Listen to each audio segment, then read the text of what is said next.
कौन मना कर रहा? जवानी में खाया हुआ बुढ़ापे तक रहता है, तो जवानी में कमाया हुआ भी बुढ़ापे तक रहता है, तो जवानी में किया हुआ भजन भी मरते दम तक रहता है।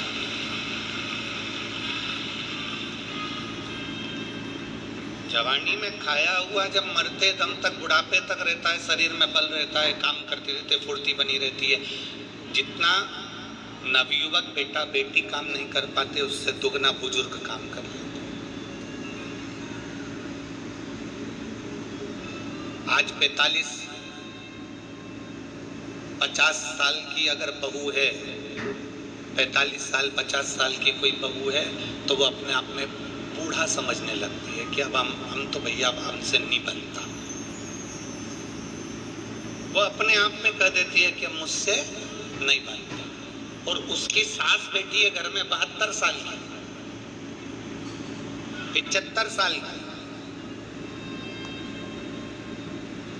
और अभी भी कपड़ा लेके बैठ जाती है और धीरे धीरे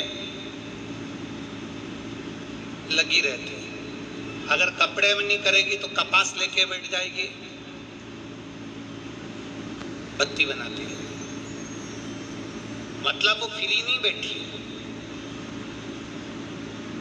काम पूरा करने के बाद बहू अपने कमरे में सोने चली जाती है, पर बूढ़ी माँ अपने कमरे में सोने कभी नहीं जाती। वो हाल में बैठी बैठी शिव महापुराण की कथा सुनती रहेगी, पर कमरे में सोने नहीं जाएगी, क्योंकि वो अपने आप को अभी बचती है। और आप 45 साल 50 साल की आयु में आप बूढ़े समझने लगे।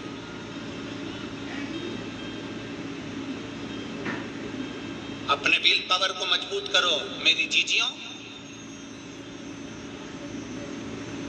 45 साल की उम्र में तुम्हारे घुटने खराब हो रहे हैं, 45-50 साल की उम्र में तुम्हारी आंखों से दिखना कम हो गया, कानों से सुनना कम हो गया, कहीं कोहनी दुख रही, कहीं पीठ दुख रही, कहीं कमर दुख रही, कहीं हाथ दुख रहा, कहीं पांव दुख रहा।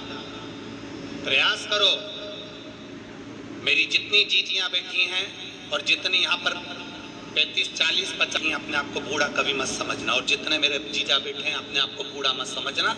अभी तो तुम्हारी जिंदगी की वो दौड़ चालू हुई है जिस दौड़ में तुम्हें आगे बढ़ना है।